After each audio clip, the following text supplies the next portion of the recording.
Hello दोस्तों, नमस्कार। आइए जानते हैं देश तथा राज्य से जुड़ी हुई हर खबर को। इससे पहले मैं आपको बता दूं कि कल 11 नवंबर को बिहार विधानसभा चुनाव की दूसरी चरण समाप्त हो चुकी है।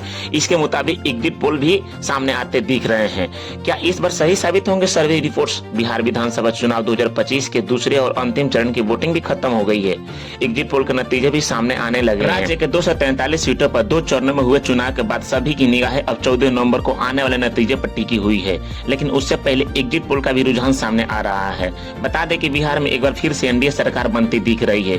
इस बार चुनाव के पहले चरण में 1 से 21 सीटों पर 65% की वोटिंग हुई तथा दूसरे चरण में 67% मतदान हुआ, जो जनता के जबरदस्त भागीदारी को दिखाता है। लेकिन वोटिंग खत्म होते ही सामने आए 10 प्रमुख सर्वे एजेंसियों के पोल ऑफ पोल्स के मुताबिक एनडीए सरकार की औसतन 154 सीटें, जबकि महागठबंधन को 82 सीटें और अन्य दलों को लगभग 5 सीटें मिलती दिखाई दे रही है। अगर इन आंकड़ों पर भरोसा किया जाए तो मुख्यमंत्री नीतीश कुमार और भाजपा की जोड़ी एक बार फिर सत्ता में लौटने की तैयारी में। वहीं दूसरी ओर महागठबंधन, जिसमें राजद और कांग्रेस के दल के खाते में 70 से 100 ज्यादा से ज्यादा सीटें आने के अनुमान लगाए गए हैं, जबकि अन्य यानी छोटे दलों और निर्दलीयों को 5 से 10 सीटें मिल सकती है। हालांकि बिहार की राजनीति में एग्जिट पोल के अनुमानों का इतिहास बहुत भरोसेमंद नहीं रहा है। 2015 में लगभग सभी एजेंसियों ने एनडीए को बहुमत में बतलाया था, लेकिन नतीजे ने महागठबंधन को बाजी मार दी और उन्हें जिता दी। वहीं 2020 में तस्वीर उल्टी दिख रही है। उस समय ज्यादातर सर्वे ने तेजस्वी यादव के नेतृत्व में होने वाले महागठबंधन की जीत का अनुमान लगाया था, लेकिन अंतिम परिणाम में एनडीए ने 125 सीटें जीतकर सरकार बना ली। इस बार एग्जिट पोल भी सामने आ रहे हैं, लेकिन इस पर ज्यादा भरोसा नहीं किया जा सकता है। लेकिन जनता का मूड असल में दिखाई किस ओर दिया है, इसका फैसला 14 नवंबर को ईवीएम खुलने के बाद ही हो जाएगा। बिहार की जनता ने 2 चरणों में उत्साह पूर्वक अपना मतदान का फैसला दिया है। अब देखना यह है कि एग्जिट पोल का अनुमान सही निकलता है। 6 नवंबर तथा 11 नवंबर को हुए दोनों चरणों का मतदान का रिजल्ट 14 नवंबर को आने वाले मतदान का सही रिजल्ट सामने आता है।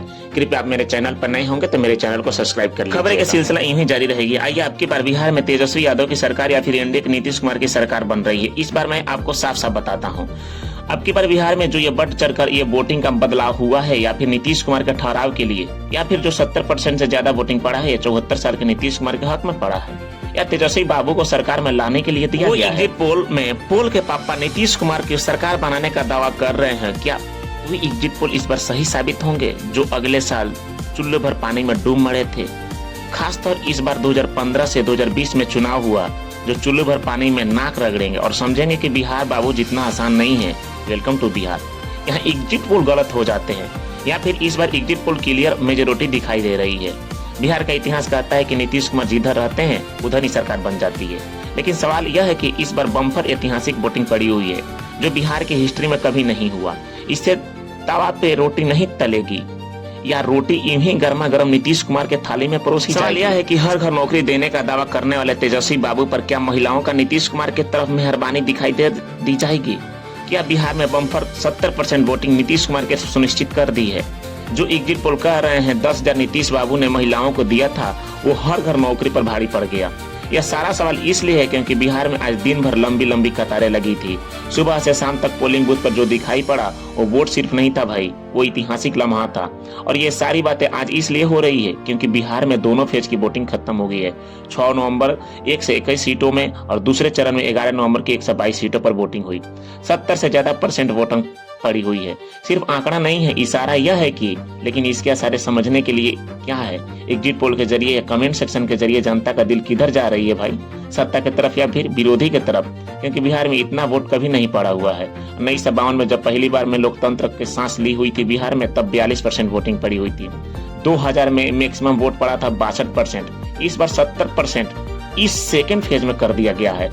और इसलिए हर आदमी कैलकुलेटर कर रहा है कि जनता की चेतावनी किधर जा रही है, नीतीश कुमार की तरफ या फिर तेजस्वी भैया की तरफ। इसके हिसाब से माने तो अभी से यह क्लियर है कि बिहार में फिर से एक बार नीतीश कुमार ही आ रहे हैं। नीतीश कुमार का बनेगा सरकार। हालांकि बिहार में जनता किसको चुनती है हम आपकी अभी नहीं कह सकते। बहुमत बहुत गड़बड़ा भी सकता है क्योंकि ये बिहार है।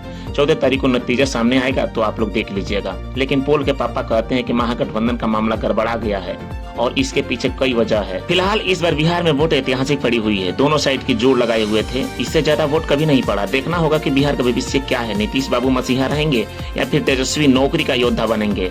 धागा कौन खोलेगा, कौन जीतेगा बिहार? आप बताओ कमेंट सेक्शन में।